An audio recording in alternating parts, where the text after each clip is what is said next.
आपने तो कटलेट बहुत बार खाए होंगे, लेकिन आज मैं आपके साथ शेयर करने जा रही हूँ बहुत ही हेल्दी वेजिस पोहा कटलेट की रेसिपी, जिसे बनाना भी बहुत ही आसान है और झटपट बनके तैयार भी हो जाता है। तो चलिए इस रेसिपी को बिना देर किए हुए बनाना स्टार्ट करते हैं। तो इस नाश्ते को बनाने के लिए हमें चाहिए ब्रेड। तो मैंने यहाँ 3 पीस वाइट ब्रेड लिया है। आप इसकी जगह ब्राउन ब्रेड का भी यूज़ कर सकते हैं, मतलब आपके पास जो अवेलेबल ब्रेड हो आप उसका यूज़ कर सकते हैं। अब सभी पीसेस को तोड़कर हम इस जार में डाल देंगे और इसको हम अच्छे से ग्राइंड कर लेंगे। तो ब्रेड अच्छे से ग्राइंड हो चुका है। अब चलिए एक इसे अलग बर्तन में ट्रांसफ़र कर लेते हैं। तो मैंने इसे इस बाउल में ट्रांसफ़र कर लिया है। अब मैं यहाँ ले रही हूँ 1 कटोरी पोहा, इसे हम चूड़ा भी बोलते हैं।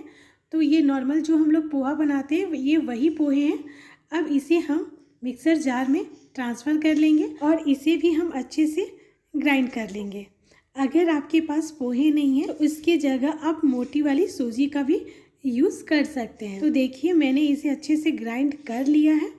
अब चलिए इसे भी उस नाश्ते वाले बाउल में ट्रांसफ़र कर लेते हैं। अब हम इसमें डाल देंगे ग्रेट किया हुआ आलू। तो यहाँ मैंने 2 आलू को बॉईल करके ग्रेट कर लिया है। आप चाहें तो हाथों से मैश करके भी आलू को डाल सकते हैं। अब हम इसमें डाल देंगे प्याज।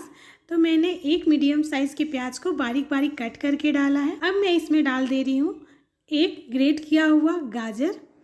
साथ ही साथ इसमें हम डाल देंगे 4 से 5 बारीक कट किए हुए बीन्स और 1 बारीक कटे हुए शिमला मिर्च। तो आपको इन सब्जियों में से जो सब्ज़ी बिल्कुल पसंद नहीं हो आप उसको स्किप भी कर सकते हैं और अपनी पसंद की सब्जियां इसमें ऐड भी कर सकते हैं। साथ ही साथ इसमें मैंने डाल दिया है आधी कटोरी स्वीट कॉर्न, 3 से 4 बारीक कटे हुए हरी मिर्च, आधी कटोरी बारीक कटी हुई धनिया पत्ती। इससे टेस्ट भी बहुत अच्छा आता है और देखने में भी अच्छे लगते हैं। अब हम इसमें डालेंगे कुछ स्पाइसेस। तो इसके लिए मैं यहाँ डाल रही हूँ 1 छोटी चम्मच हल्दी पाउडर, आधी छोटी चम्मच गोलकी पाउडर, आधी छोटी चम्मच पाव भाजी मसाला। आप इसकी जगह सब्जी मसाला का भी यूज कर सकते हैं।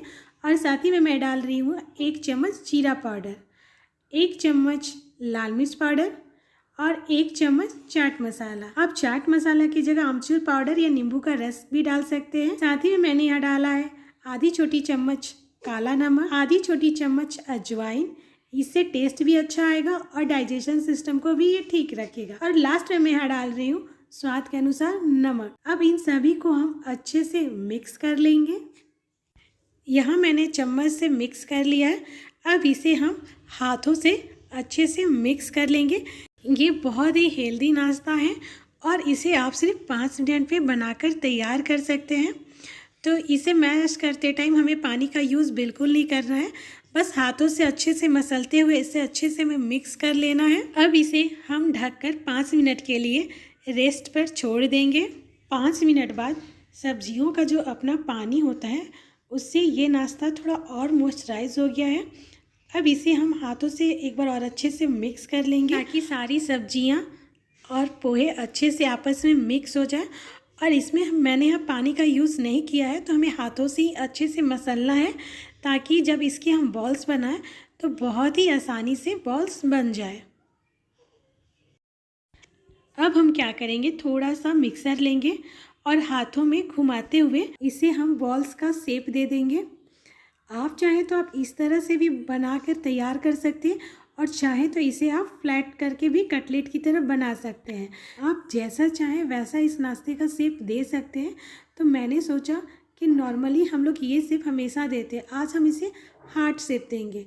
तो उसके लिए हमें इस तरह से बॉल्स बनाकर फ्लैट कर लें और फिर इस तरह से घुमाते हुए हमें इसे हार्ट वाला शेप दे देना है। इस शेप को बनाना बहुत ही आसान है। तो चलिए एक हाथों से भी आप इसे शेप दे सकते हैं और इससे भी एक इजी तरीका मैं आपको बताती हूँ इस शेप देने का। देखिए तो इस तरह से मैंने इसका शेप दे के तैयार कर लिया है। अब चलिए आपको दूसरा स्टेप बताती हूँ। आप इस तरह से हाथों से घुमाते हुए एक बॉल्स बना लीजिएगा, फिर उसे आप थोड़ा फ्लैट कर लीजिएगा और इसे आप किसी भी थाली या कोई भी फ्लैट चीज़ पे रखकर इसे घुमाते हुए बड़ा शेप कर लीजिएगा और बीच में इसे इस तरह से दबाते हुए इस तरह से शेप बनाकर तैयार कर लीजिएगा। इस तरह से बनाना बहुत ही आसान है और परफेक्ट शेप बनकर भी तैयार हो जाता है। आप बस एक काम करिएगा कि इसे बनाते हुए पहले नीचे थाली में तेल ज़रूर ग्रीस कर लीजिएगा, नहीं तो ये नाश्ता थाली में चिपक जाएगा और निकालते टाइम इसका शेप बिगड़ सकता है। तो इसी तरह हाथों से आप हार्ट शेप बनाकर तैयार कर सकते हैं। तो चलिए ये देखिए मैंने इतना सारे नाश्ते बनाकर तैयार कर लिया है। अब चलिए इसे हम फ्राई कर लेते हैं। तो फ्राई करने के लिए मैंने यहाँ तेल गरम होने के लिए रख दिया था। तेल अच्छे से गरम हो चुका है। अब एक एक करके सभी पीसेस को इसमें हम डाल देंगे।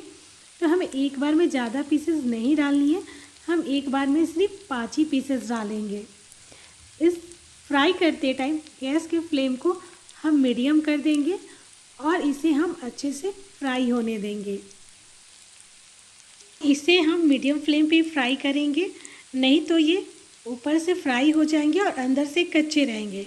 तो जब एक साइड अच्छे से फ्राई हो जाए तो इसे पलटकर दूसरे साइड को भी हम अच्छे से फ्राई कर लेंगे। जब तक नीचे की साइड से गोल्डन नहीं हो जाता तो इसे हम पलटेंगे नहीं तो इसका शेप टूट भी सकता है। तो जब एक साइड अच्छे से फ्राई हो जाए तो ही इसे पलटकर दूसरे साइड फ्राई करिएगा। तो आपको मेरी ये नाश्ते की रेसिपी कैसी लगी कमेंट सेक्शन में कमेंट करके ज़रूर बताइएगा और एक बार इसे आप बनाकर ज़रूर देखिएगा। ये आपको बहुत ही पसंद आएगी। आपको तो पसंद आएगी ही, साथ में साथ बच्चों को भी बहुत पसंद आएगी। तो देखिए ये दोनों साइड अच्छे से फ्राई हो चुके हैं। अब इसे हम प्लेट में निकाल लेते हैं। तो ये देखिए हमारा टेस्टी क्रिस्पी और हेल्दी नाश्ता बनकर बिल्कुल रेडी है। अब इसे मैंने प्लेट में निकाल लिया है। तो ये देखिए ये बहुत ही क्रिस्पी बनकर तैयार होती है। अगर आपको ये नाश्ते की रेसिपी पसंद आए तो इसे लाइक और शेयर कर दीजिएगा। अगर आप मेरे चैनल पर नए हैं तो मेरे चैनल को सब्सक्राइब करके मेरे साथ जुड़े रहिए।